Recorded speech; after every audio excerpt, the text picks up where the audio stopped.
Hello, I'm Oliver Colling, and this is my 70s TV childhood.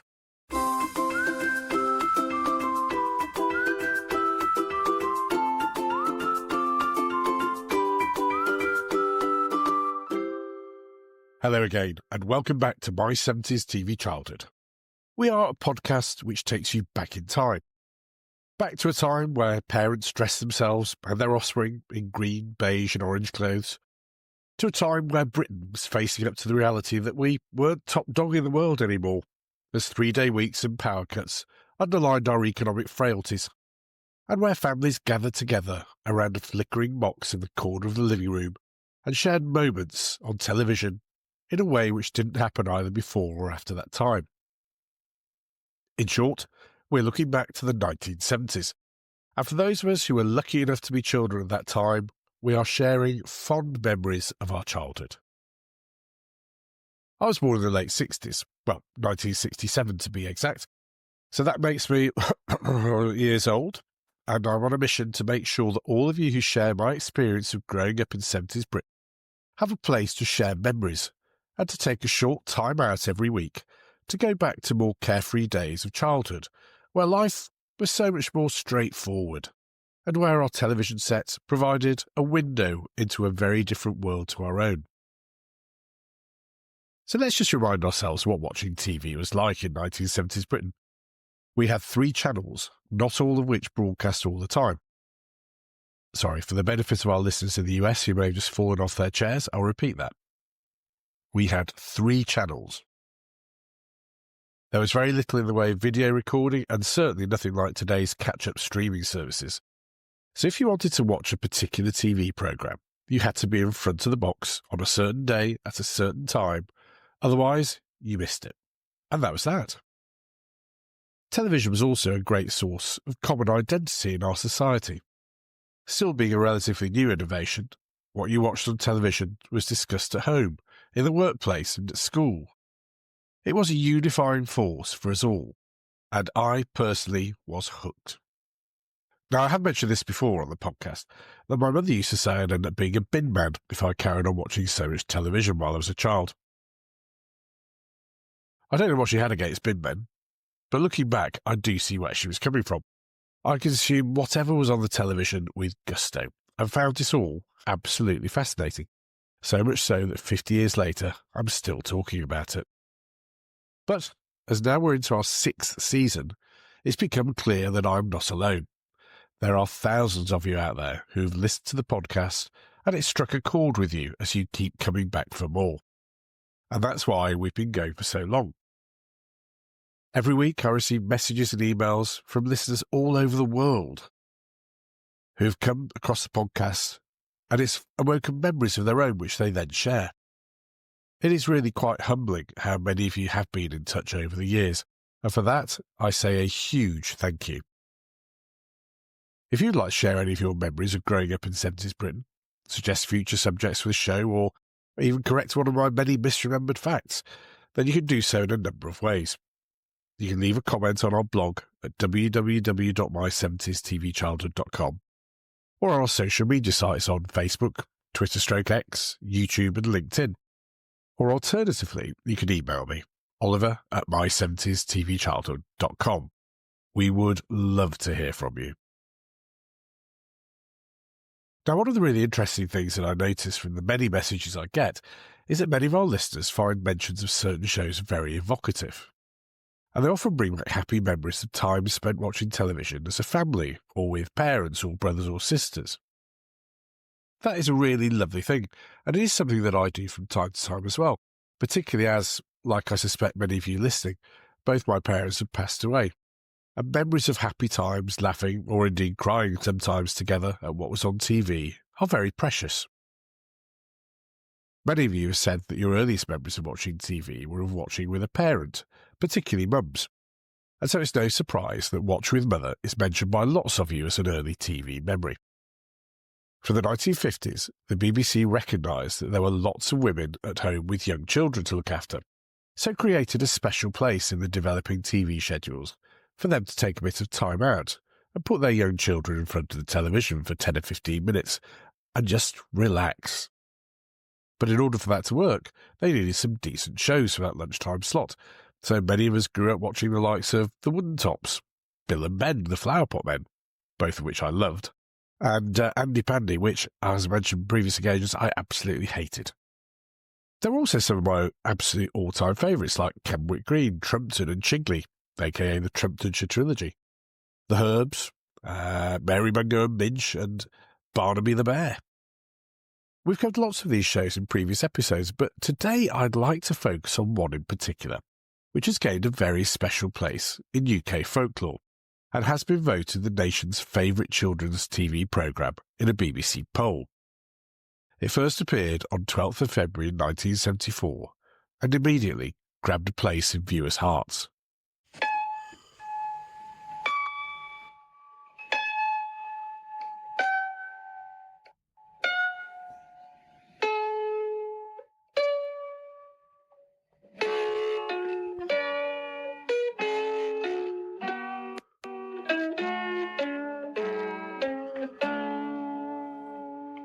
Once upon a time,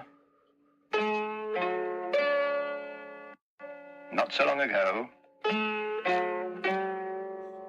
there was a little girl, and her name was Emily.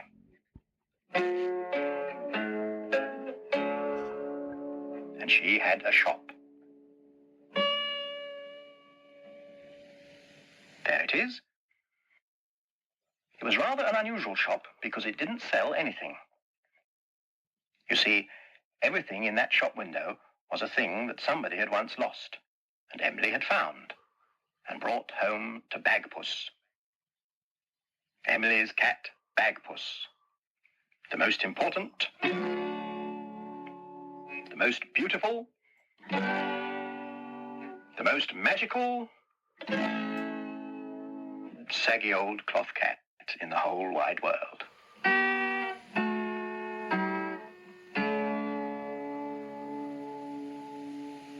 Now, even though I was 7 by this time, and the Watch with Mother slot was aimed at a slightly younger audience, I was charmed by the show. It was simple, straightforward, and full of endearing characters, and it was all about doing good deeds by hoping that people would be reunited with their lost objects via Emily's shop. The series was made by Smallfilms, which was run by Peter Firmin and Oliver Postgate. The company was already well known for programmes like Ivor the Engine, Dog in the Nog, another of my favourites, and of course The Clangers, which was hugely popular in that 5-minute slot before the early evening news on BBC One. They had also produced The Pogles and Pogles Wood for the Watch with Mother slot, which was one of the earliest TV shows I can remember watching, where Mr. and Mrs. Pogle and their adopted son Pippin and Tog, who was I'm not quite sure what Tog was, he was sort of stripy, slightly cat-like creature. Yeah, not exactly sure what he was. But anyway, they lived in an enchanted wood and had very gentle adventures around the wood. And they also started their own comic, Pippin, which I remember getting occasionally for a treat. But Bagpuss was a bit different to all of those. Like many of the pair's TV shows, Oliver Postgate provided the narration and many of the character voices. The show always started in the same way, when young Emily would bring back a lost object to her shop, where Bagpuss and the others would clean it up, tell a story about it, and then leave it in the shop window, so that whoever had lost it could pick it up if they happened to pass by. Very simple, very charming, and I have to say, very effective. The opening sequence featured black and white Victorian-style photography, and for a long time, well, probably a couple of years, so that's a long time when you're a small child, I thought the photographs must have been real historic ones, so powerful was the storytelling. And I suppose I was still young enough to be taken in by a good story. So what happened when Emily took her latest find back to the shop?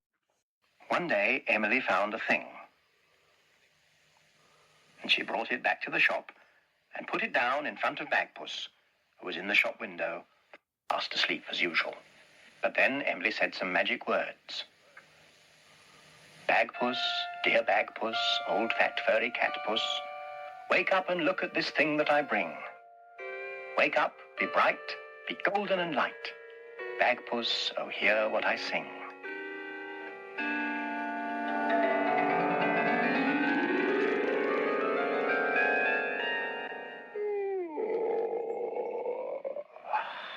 and Bagpuss was wide awake. And when Bagpuss wakes up, all his friends wake up too. The mice on the mouse organ woke up and stretched.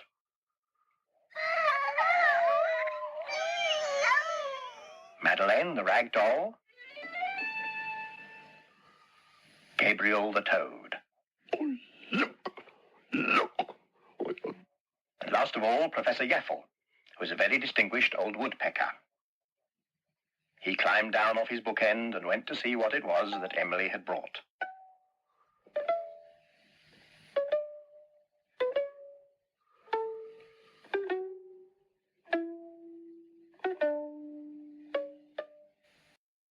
So there you have it. The outline for the whole show. Well, all of the shows. Incredibly, there were only 13 episodes of the show ever made, with the last one being first broadcast in May 1974, but its impact was so powerful that it has lived on in popular culture ever since. As in the last clip, we had an interesting cast of characters. Do you remember them all? Well, let's start with Bagpuss himself, shall we? Bagpuss, as it says, was an old, saggy cloth cat. Now, unbeknownst to me in 1974, as we had a black and white television at the time, he had pink and white stripes, which was actually quite dramatic for a cat. Apparently, according to Peter Firmin, he should have been marmalade and white, but the company which provided the material for Bagpuss got the colouring wrong, and he turned out pink and white. And as Firmin said, it was probably the best thing that ever happened. Bagpuss was the boss, although a very laid-back and benevolent one, as I seem to remember, as he let most of the other characters do the talking and take action. The most active of the bunch were the mice from the mouse organ, who would magically come to life, along with Bagpuss, and were very good at cleaning things up and mending things. So whatever Emily had found, whatever state it was in, they generally did a pretty good job of cleaning it or mending it. That is nothing but a rotten old bottle. There may be something inside it, but I can't see what it is because it's too dirty.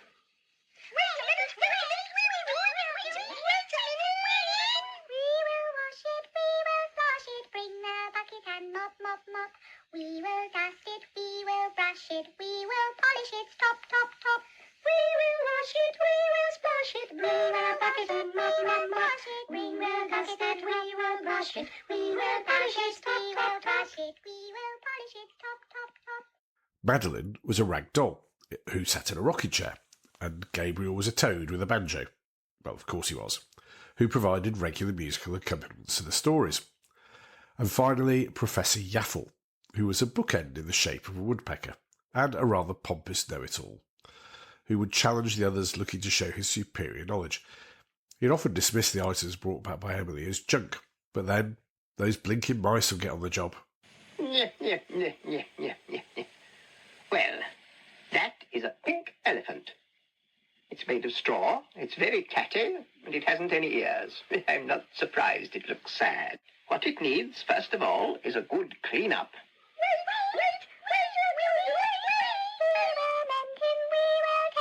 We will straighten his nose, nose, nose. We will wash him, we will splash him, we will polish his toes, toes, toes. We will mend him, we will tend him, we will straighten his nose, nose, nose. We will wash him, we will splash him, we will polish his toes, toes, toes. We will polish his toes, toes, toes. Hey, presto! How is that? To be honest, I'd forgotten how irritating the mice could be, as no job was too small for them, and their boundless enthusiasm and optimism was really quite depressing at times. Anyway, once the item had been cleaned up, there would then be a story which Bagpuss would magically illustrate from his thoughts. Yeah, you had to see it really, and usually Madeleine or Gabriel, or indeed both of them, would sing a song. All of the tales I later learned were traditional British or European folk stories, and fairy tales which were accompanied by genuine ancient folk songs. So a bit of cultural learning for us young viewers, even though we didn't realise at the time. Very clever Bagpuss and very clever BBC.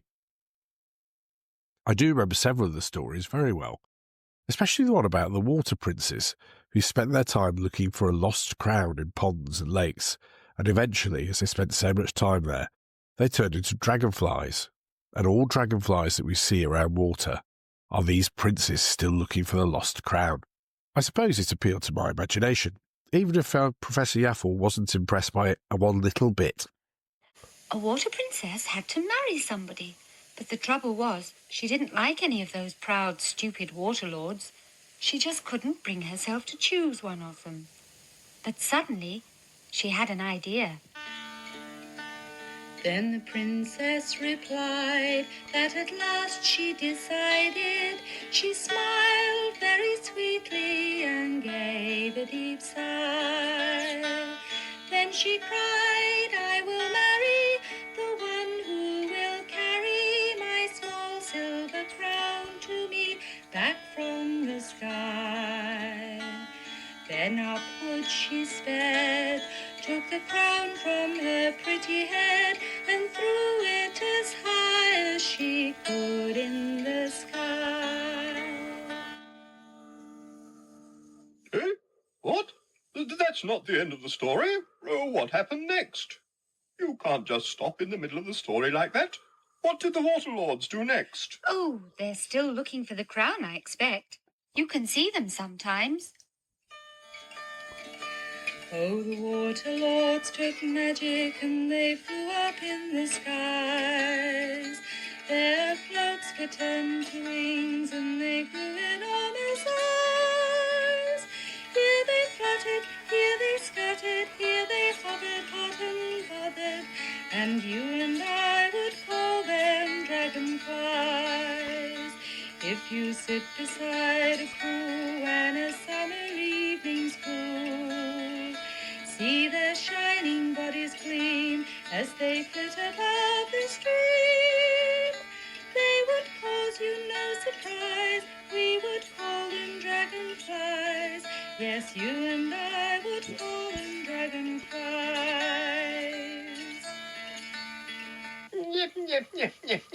Nonsense. Rubbish.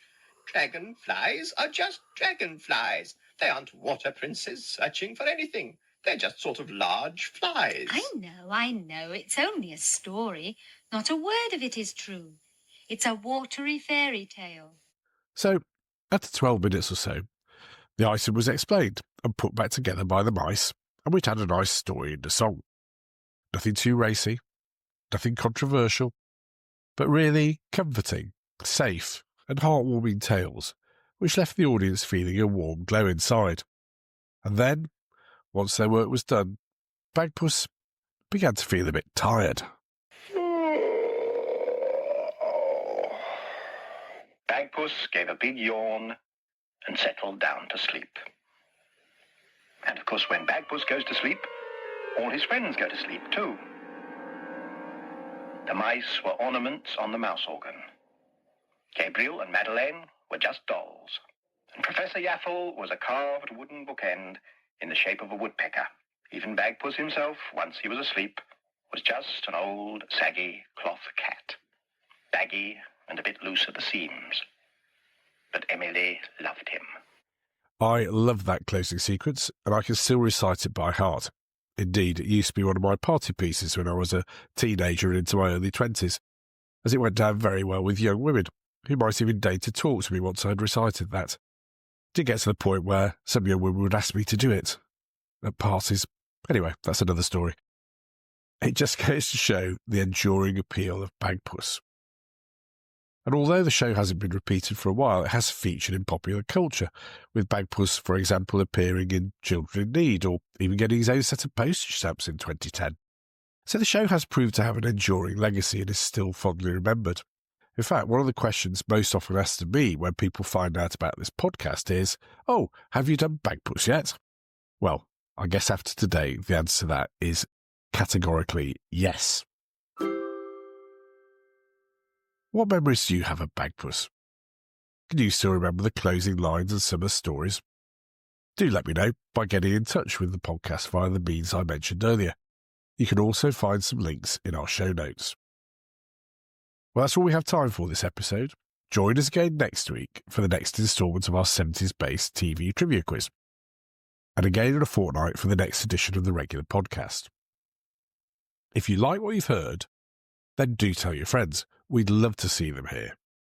Also, please like, rate and review us wherever you get your podcasts. Oh, do you know what? I'm starting to feel a little bit tired. Bagpuss yawned and settled down to sleep. And of course, when Bagpuss goes to sleep, all his friends go to sleep. The mice were just mice on a mouse organ. Gabriel and Madeline were just dolls, and Professor Yaffle was a carved wooden bookend in the shape of a woodpecker. Even Bagpuss himself, once he was asleep, was just an old saggy cloth cat, baggy and a bit loose at the seams. But Emily loved him.